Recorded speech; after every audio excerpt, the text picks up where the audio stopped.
The morning sun hadn't yet crested over Fort Bragg when Sarah Mitchell walked into the women's locker room at 5:30 in the morning. She was early, intentionally early. At 47 years old, with silver streaking through her dark hair pulled back in a tight bun, she wanted to avoid the rush. She wanted to avoid the questions, but mostly she wanted to avoid the looks. Sarah had recently accepted a civilian job as a fitness and conditioning specialist at the base. It was supposed to be a fresh start. After 12 years as a Navy SEAL, the longest-serving female SEAL in the Navy's history, she had retired to take care of her aging mother back home in a small town called Millbrook, North Carolina. The base job came through a friend, and it seemed perfect, close to home, respectful work, and a way to stay connected to the military community she loved. But on her first real day, working in the main training facility, nothing felt perfect. She opened her locker and began changing into her training clothes. Her movements were efficient, practiced, economical. 12 years of tactical operations had trained her to never waste emotion. She pulled on her gray Army PT shirt and black shorts, laced up her worn running shoes. Everything about her was neat, controlled, precise. The locker room was quiet. She was still alone. She took a breath and looked at herself in the mirror. Her face was weathered by sun and salt water from countless missions. Lines creased the corners of her eyes. Her jawline was strong. She looked exactly like what she was, a woman who had spent most of her adult life preparing for danger, training her body and mind to survive impossible situations. She didn't look like what the soldiers at Fort Bragg would expect. By 7 in the morning, the locker room began to fill up. A group of younger soldiers came in, all wearing the same athletic wear, all moving with the easy confidence of people half her age. They were loud, laughing, joking with each other. They barely acknowledged Sarah as she tied her hair back tighter. "Hey, ladies," one of them called out, a blonde woman with a name tape that read Johnson. "Did you guys see the new conditioning specialist?" Sarah's stomach tightened. She kept her focus on her locker, placing her street clothes carefully inside. "Yeah, I saw her," another voice answered. "She's like ancient. I think she used to be somebody's mom." Laughter rippled through the group. It was the kind of laughter that didn't quite sting, not yet. Sarah had been through basic training. She had been through SEAL qualification courses that pushed her to the edge of human endurance. She had survived in war zones where laughter meant something different, relief after surviving another day. This laughter was just childish, thoughtless. She closed her locker door and turned to leave. "Wait, hey," Johnson called out. Sarah paused. "Are you the new lady trainer?" Sarah turned around. She forced a small smile. "That's right, Sarah Mitchell. I'll be working with your unit starting today." "Mitchell," Johnson repeated. She looked at her friends and smiled. "Okay, Mitchell. Well, welcome to Fort Bragg. We're going to keep you on your toes. We're in pretty good shape, so don't expect us to be easy on you." Sarah nodded. "I wouldn't expect anything less." As she walked out of the locker room, she heard the laughter resume. One of the younger women called out, just loud enough for her to hear. "Hey, Barbie, you coming to the gym?" It was a crude joke, Barbie, as in too old, too polished, too out of place in a real military environment. Sarah kept walking, her jaw clenched, but she kept walking. The training facility was already busy when she arrived. Rows of equipment, treadmills, weights, cable machines filled the large space. Soldiers were scattered throughout, working on their morning routines before the day's official training began. Sarah found her office, a small room near the entrance, and set down her tablet and water bottle. She had a full schedule today. 6 classes to teach, plus individual sessions with soldiers who had specific fitness goals or rehabilitation needs. It was going to be a long day, and it was barely beginning. As she looked over the roster of soldiers she'd be training, one name caught her eye, Lieutenant Commander David Richardson. He was listed for a one-on-one session at 3 in the afternoon. Sarah knew David. They had trained together years ago, back when she was still on active duty. He had been a good soldier then, hardworking, dedicated. He had also been someone who believed that women had no place in combat roles. That was a long time ago, but Sarah wondered if he still felt that way. She had a feeling the day was going to bring some unexpected challenges. By lunchtime, Sarah had already taught 2 classes and worked with a dozen individual soldiers. The younger troops, including Johnson and her friends, had attended her 7:30 class. They had challenged her, tested her, pushed her to see if she really knew what she was doing. Sarah had run them through a circuit training routine that left most of them sweating and breathing hard. She had kept pace with them the entire time, not breaking a sweat, moving between stations with the same controlled precision she brought to everything. When they finished, Johnson had approached her, breathing heavily. "That was tough," Johnson had said. Sarah had simply smiled. "That's the point, isn't it?" But walking out of that class, Sarah had overheard one of the girls talking to another. "I don't know where she came from, but she's not some Barbie doll. She actually knows her stuff." It was a small shift, barely noticeable, but Sarah had learned to track these small shifts. In tactical operations, small shifts in enemy positions could mean life or death. Small shifts in the morale of your team could determine whether you succeeded or failed. She was starting to understand that teaching fitness in a military training facility required the same kind of attention to detail. At 3 o'clock, Lieutenant Commander Richardson arrived for his appointment. He was older now, graying at the temples, carrying a few extra pounds around his middle.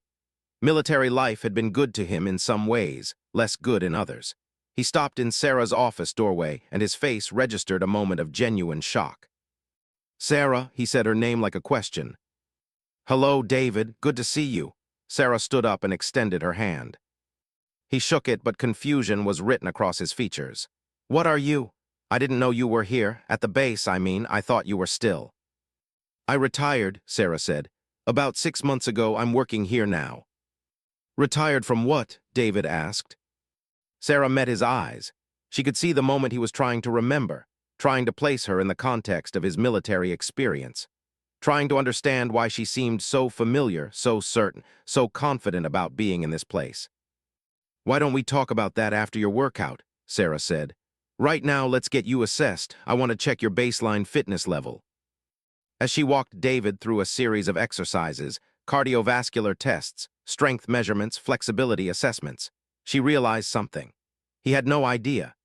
David Richardson, who had trained alongside her for months in their tactical courses years ago, who should have remembered her as one of the most capable soldiers he had ever worked with, had no idea who she really was. In that moment, Sarah understood something important about her choice to take this job. It wasn't just about staying connected to the military community. It was about proving something, to herself, to people like David, to all the soldiers at Fort Bragg who thought of her as Barbie, as someone who had no real place in their world. She was going to show them exactly who she was. David Richardson sat on the bench in Sarah's office, wiping sweat from his forehead with a towel. His breathing was still heavy from the workout. Sarah had pushed him harder than he probably expected. She had watched him carefully, assessing not just his physical capabilities but his mental toughness. How long he could maintain effort when things got difficult, whether he would push through discomfort or make excuses. He had pushed through. That told her something about the man he had become. "You're in decent shape," Sarah said, writing notes on her tablet. "Your cardiovascular system is solid, your strength is good for your age, but your flexibility is limited and you're compensating for lower back tightness with your shoulders and neck." "I know about the back," David said. "Took a hit on a training exercise 2 years ago, never quite healed right." Sarah nodded. "We can work on that. Targeted mobility work, stretching, controlled strengthening. Give it 3 months and you'll feel a significant difference." David nodded, then paused. "Sarah, I need to ask you something, and I need you to be straight with me." "I always am," Sarah said. "What were you doing before this? You obviously know what you're doing here, but I feel like I'm missing something important." Sarah closed her tablet. She had known this moment would come. She just hadn't expected it so soon. She had planned to let the story come out gradually, through other people, through observation, through the slow realization of who she was. But David was smart. He was perceptive, and he deserved the truth more than most. "I was a Navy SEAL," Sarah said simply. David's face went completely still. His mouth opened slightly, then closed. He stared at her like she had just told him something in a foreign language. "You were a—" "Sarah, that's not possible. There weren't.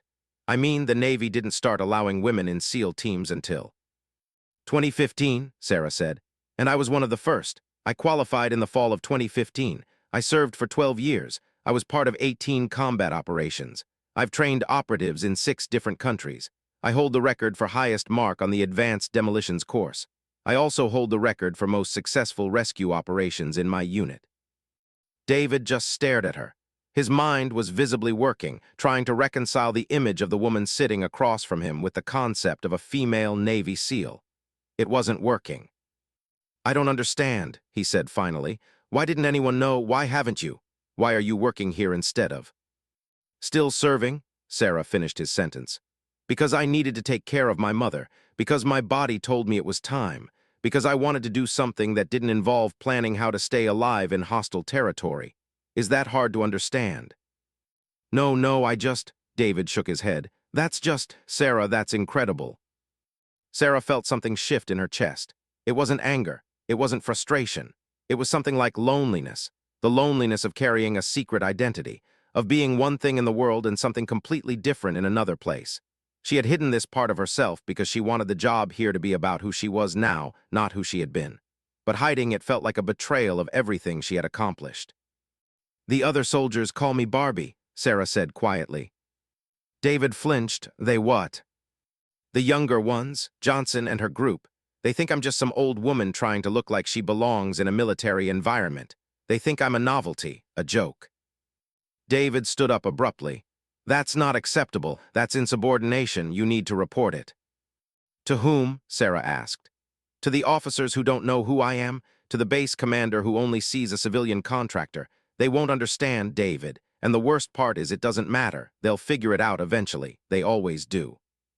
They'll figure out that you're a Navy SEAL? David asked. Sarah, that changes everything. That makes you. A woman, Sarah finished. That's what it makes me. A woman who was a Navy SEAL, which means I was either extraordinary or the entire program was a mistake. I'm betting they go with option number 2. Over the next week, Sarah worked with David on his recovery plan. She also started to notice something different in the locker room. Johnson and her friends were still calling her Barbie, but the name had changed meaning. It wasn't an insult anymore, or at least not entirely. It was becoming something closer to a challenge. They wanted to know who she was. They wanted to understand how she knew so much about pushing the human body to its limits. On Friday, Johnson approached her after class. Sergeant Mitchell, Johnson said. She was using the rank that Sarah had earned, not her actual rank, which was higher. But it felt like respect anyway. Yes, Johnson. I wanted to ask you something, and I don't mean this disrespectfully, but where did you serve? You clearly have serious combat experience. But you don't have the energy of someone who did a desk job, and you don't have the build of someone who did regular military operations. Sarah took a breath. This was the moment. She could deflect, she could give a vague answer. She could keep the secret going a little longer. But looking at Johnson's face, the genuine curiosity, the respect that was beginning to build, she realized that keeping the secret had been selfish. I was a Navy SEAL, Sarah said. I served for 12 years, I'm retired now. Johnson's eyes went wide. Behind her, other soldiers in the locker room stopped what they were doing. Conversations died. The room seemed to hold its breath. No, Johnson said, it wasn't a challenge. It was an expression of astonishment. Yes, Sarah confirmed. A Navy SEAL, Johnson repeated. Female Navy SEAL. One of the first, Sarah said. By that evening, everyone at Fort Bragg knew. The news had spread through the base like wildfire. Social media buzzed with it. Soldiers who had trained with her realized who she was. Officers who had read about the SEAL program started putting the pieces together. The woman they had called Barbie, the old lady in the gym, the new civilian contractor, she was one of the most decorated combat operatives in the military. But the reaction wasn't what Sarah expected.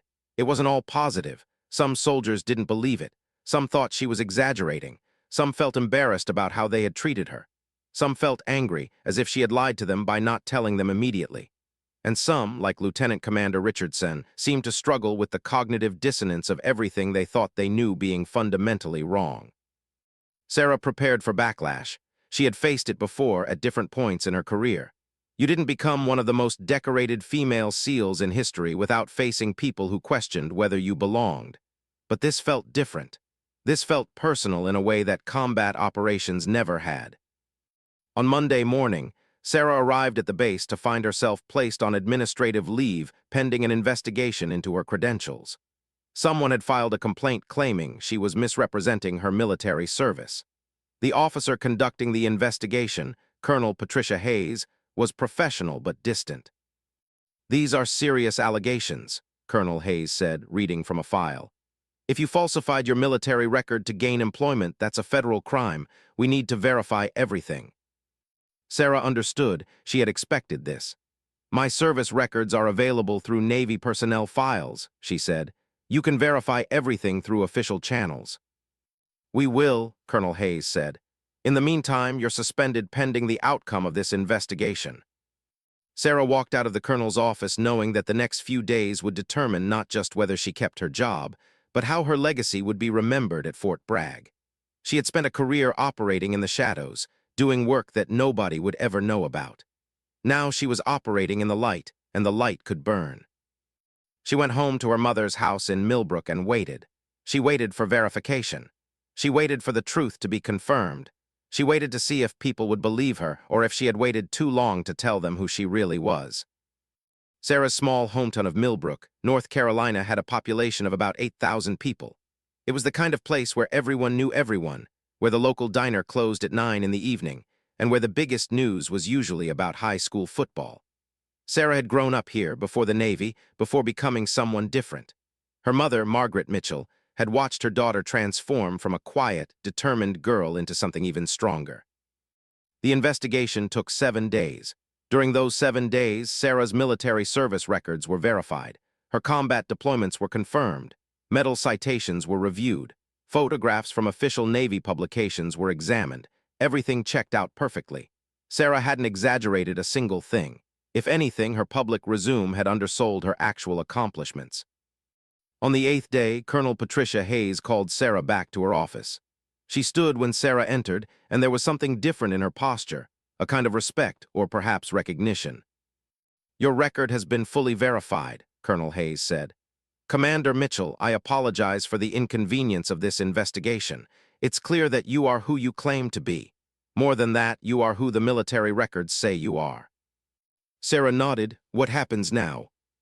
Your employment contract is reinstated, effective immediately. Furthermore, I would like to recommend you for a promotion to a supervisory role. The base would be honored to have you serving in a more official capacity. It should have been a moment of vindication. It should have been the moment where Sarah felt justified in her decision, where everything came together and made sense. Instead, Sarah felt something else entirely. She felt a deep, hollow sense of exhaustion. Thank you, Colonel, she said. I'll consider the promotion. Back at Fort Bragg, the atmosphere had shifted completely. Soldiers who had mocked her now treated her with a kind of reverent distance. The younger ones, particularly Johnson and her group, seemed ashamed. They avoided eye contact in the hallway. They worked harder in her classes, trying to prove something, though Sarah wasn't sure if they were trying to prove themselves to her or trying to prove something to themselves. David Richardson found her in her office the day after the investigation concluded. I owe you an apology, he said immediately. I should have recognized you. I should have remembered. You were a junior officer when we trained together, Sarah said. A lot has happened since then. You don't owe me anything. But I do, David said, because I remember now. I remember the training course in California. I remember how they paired us together for that underwater demolitions exercise. I remember thinking that you were the most focused, most determined person I had ever met. And then somehow I forgot. I forgot who you were, and I let you come here and be treated like a joke. Sarah gestured for him to sit down. That's not your fault. I chose not to tell anyone. That was my decision. But why? David asked. Why not tell people right away? Your reputation could have protected you. From what? Sarah asked. From being treated disrespectfully. My reputation has always been something that people resented. I was always the woman who had to be twice as good to be considered half as capable. I thought maybe, for once in my life, I could be evaluated on my current abilities instead of my past credentials. I thought I could just be a fitness trainer at a military base without all the historical baggage. You can't be those things, David said quietly. You can't be Sarah Mitchell, retired Navy SEAL, and also be Sarah Mitchell, anonymous fitness trainer. You're both all the time. It was the most honest thing anyone had said to her since she returned to Fort Bragg. Sarah sat with that truth for a moment. There's something else I need to tell you, David continued.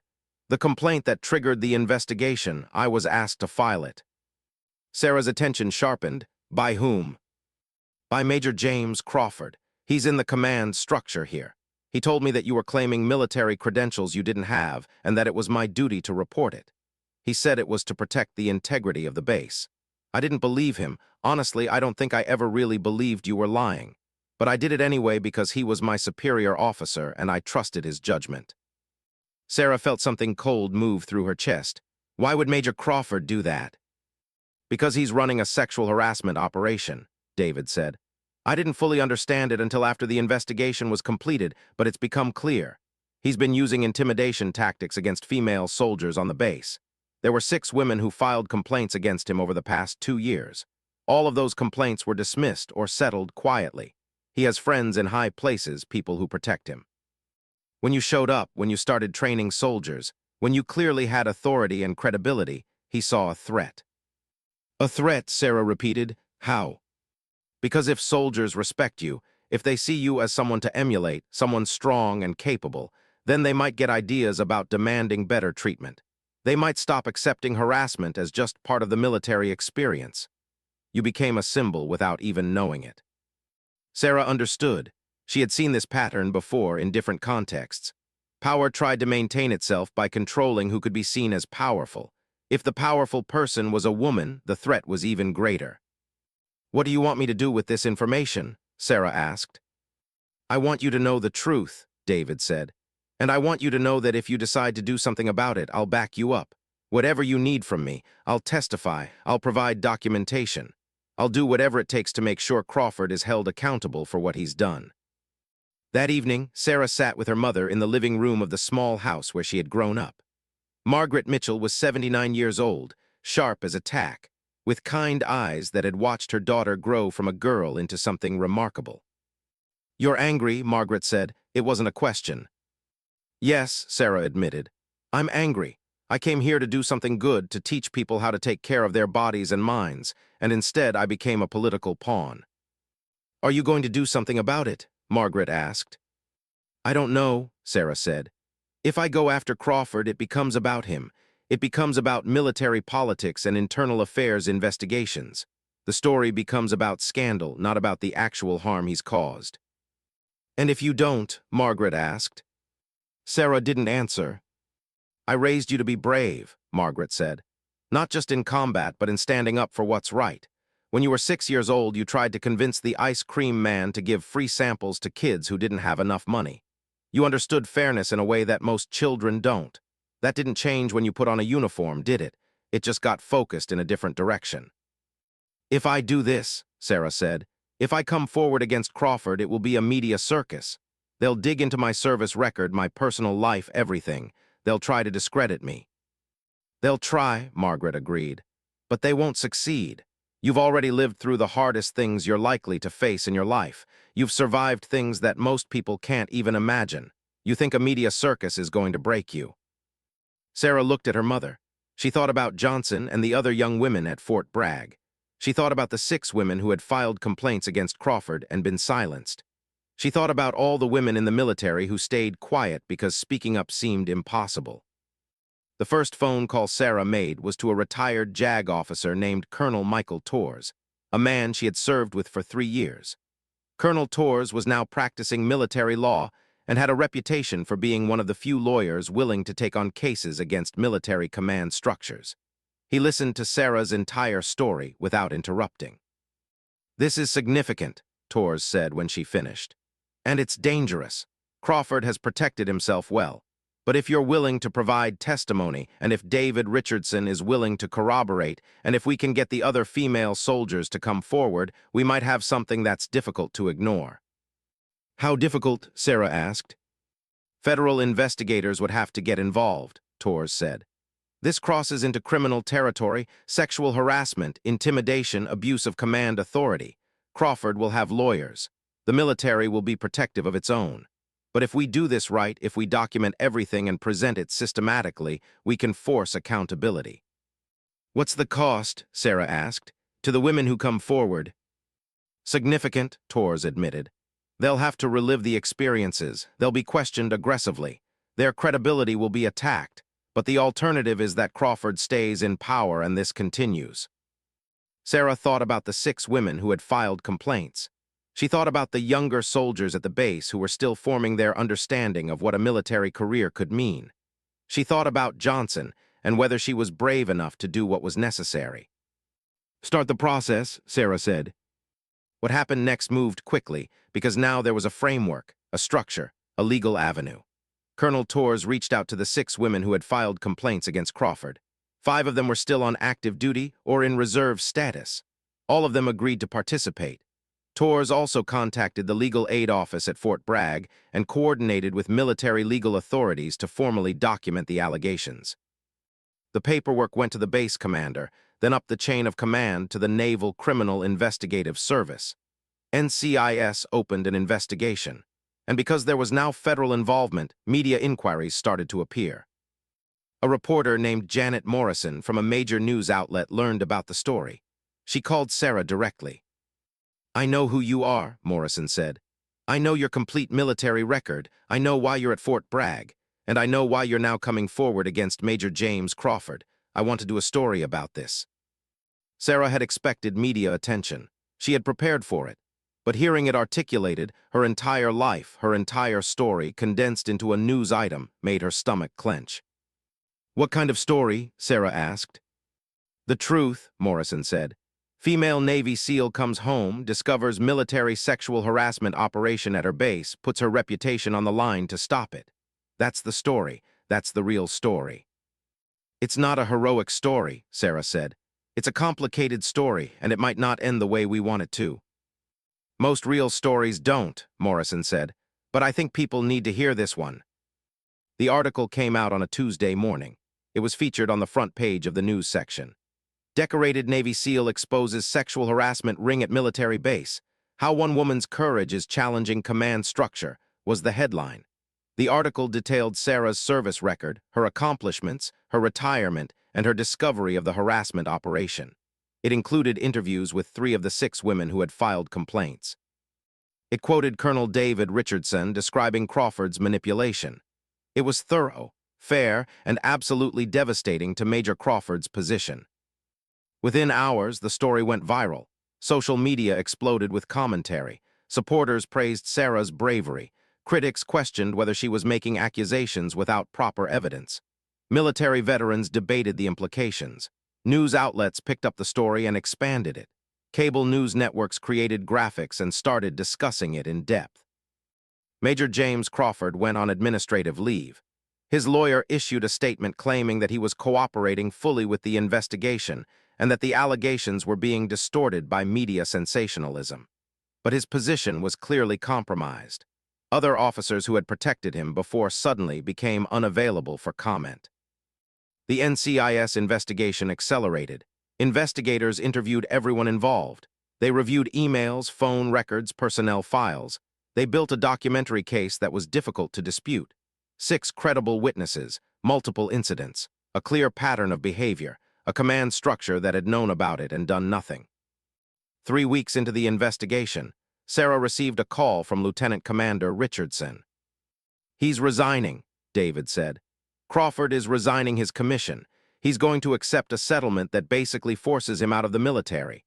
They're also planning significant changes to the command structure at the base and new protocols for handling sexual harassment complaints."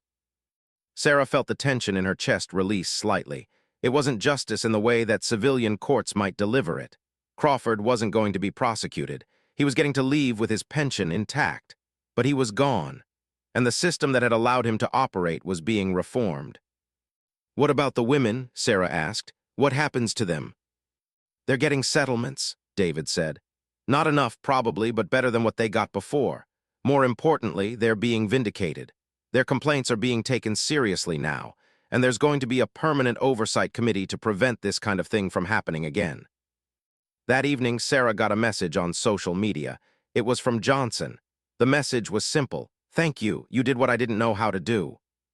Sarah realized that Johnson had been one of the younger women at the base, one of the ones who had been targeted by Crawford's behavior, but hadn't known how to report it. Sarah's actions had given Johnson permission to speak up. Sarah's reputation, the very thing she had tried to set aside when she took the job at Fort Bragg, had become a shield for others. The next morning, Sarah received another call. This one was from the base commander, Admiral Kenneth Price. He requested that she come to his office immediately. Sarah prepared herself for various scenarios, praise, blame, a request that she leave the base. When she arrived, Admiral Price stood up to greet her. He was a tall man in his early 60s, with silver hair and an imposing bearing. "Commander Mitchell," he said, extending his hand. Sarah shook it. "I wanted to thank you personally. What you did took courage, and it revealed a problem that this base should never have allowed to exist. I take responsibility for that as commander. I'm implementing systemic changes, and I wanted you to know that you'll have my full support in that process." "Thank you, sir," Sarah said. "I also wanted to offer you something," Admiral Price continued. "A formal position as Director of Training and Development for this base. You would have authority over all conditioning and physical training programs, but also authority to oversee cultural training, values training, and ethical leadership development. It's a significant responsibility, but I believe you're the right person for it." Sarah considered the offer. It would mean staying at Fort Bragg. It would mean fully committing to this path instead of the quiet life she had imagined. It would mean accepting that she couldn't separate her identity as a Navy SEAL from her identity as a woman, that these things were inseparable, and that both were powerful. 6 months after Major Crawford's resignation became official, Fort Bragg looked different. Not physically. The buildings were the same, the landscape was the same, the training grounds remained unchanged. But the atmosphere had transformed. New policies were in place regarding harassment and misconduct. An oversight committee, with Sarah as a key member, reviewed all complaints and had authority to escalate issues up the command chain. Officers and enlisted personnel went through enhanced training on ethical leadership and respect in the workplace. Johnson had become one of Sarah's most committed trainees. She was pursuing a path to become a physical training instructor herself, and she had become an advocate for a more inclusive military training environment. Whenever new soldiers arrived at the base, Johnson was there to ensure they understood that excellence in fitness came in all shapes, sizes, and ages. The story of the Navy SEAL trainer who exposed a sexual harassment ring had become legendary in military circles. But Sarah had learned to live with that attention. She had realized something profound during this entire process. You couldn't hide who you were, no matter how hard you tried. You could only choose whether to embrace your identity or let it control you. One afternoon, a young woman came into Sarah's office. She introduced herself as Private Monica Rivera, and she was nervous. Her hands were shaking slightly as she sat down in the chair across from Sarah's desk. "I wanted to talk to you," Monica said, "because I heard your story. About how you became a Navy SEAL and how you didn't let people's doubts stop you, and how you came back here and stood up for what was right even when it was hard." "What about my story?" Sarah asked gently. "I want to join the SEAL program," Monica said. "After I finish my enlistment here, I want to try out, but people keep telling me I'm not strong enough, or I'm too small, or it's a men's program really, and I should focus on something more realistic. And I was going to listen to them. I was going to give up on the idea. But then I learned that you were a SEAL, and if you could do it, then maybe." Sarah felt something shift in her chest. This was why she had come to Fort Bragg. This was why the difficult path, the complicated path, the path that involved exposure and conflict and media attention, was the right one. "Tell me why you want to be a SEAL," Sarah said. "Because I want to know that I'm capable of handling impossible situations," Monica said. "Because I want to prove to myself that I can do hard things. Because I want to serve my country in the most meaningful way I can think of." Sarah smiled. "Then you should do it, and I'll help you prepare." Over the next several months, Sarah worked with Monica. She also worked with 5 other young women who had come forward with the same dream, inspired by knowing that it was possible. They trained together, they supported each other, and they became increasingly confident in their abilities. That April, Monica successfully completed the initial SEAL qualification trials. She didn't immediately gain entry to the full training program. That would come next. But she had passed the first barrier, proven that she had the physical and mental capability to try. When she told Sarah the news, she cried. Not from sadness, but from the release of tension that had been holding her for months. She had proved something to herself that nobody could ever take away. Sarah held the young woman while she cried, and she understood something about the arc of a life. Sarah had always thought that her accomplishments, her medals, her combat operations, her records, were the most important things she had done. But this moment, this young woman's validation of her own capability, felt just as significant. David Richardson was promoted to colonel. One of his first acts was to create a formal mentorship program pairing experienced officers with younger soldiers, particularly younger women, to ensure that career paths remained open and that potential wasn't being overlooked. He asked Sarah to be involved in developing the program, and she agreed. Margaret Mitchell, Sarah's mother, came to the base for the first time since her daughter had started working there. Sarah gave her a full tour, the training facilities, her office, the barracks where the soldiers lived. Margaret walked through with the same quiet observation she brought to everything, seeing not just the physical spaces but the dynamics between people, the atmosphere, the culture that Sarah was helping to build. "I'm proud of you," Margaret said when they finished. "Not just for what you accomplished in the military or even for what you did with Crawford. I'm proud of you because you took your pain and your experience and you transformed it into something that helps other people. That's the highest form of service." That summer, a documentary filmmaker named Charles Wu reached out to Sarah. He had been following the story and wanted to make a full-length documentary about Sarah's journey, from the first day she arrived at Fort Bragg as the new trainer, through the discovery of the harassment operation, through the exposure of Crawford, and into the present moment of transformation and mentorship. "It's not just your story," Charles explained. "It's the story of how one person's integrity can change an entire institution. It's the story of what happens when someone decides that truth is more important than comfort." Sarah agreed to participate, with the understanding that the documentary would also feature the stories of the other women involved: Monica, Johnson, and the 6 women who had filed complaints against Crawford. She wanted the focus to be on them as well, not just on her.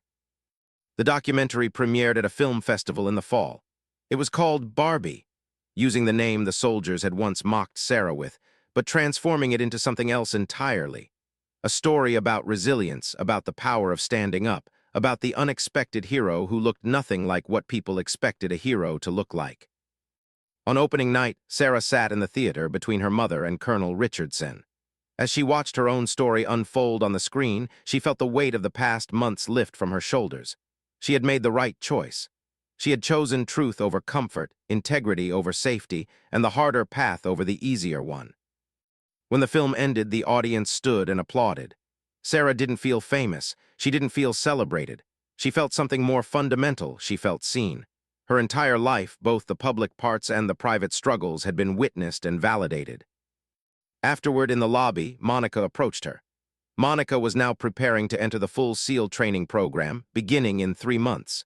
She was stronger, faster, and more confident than she had been 6 months earlier.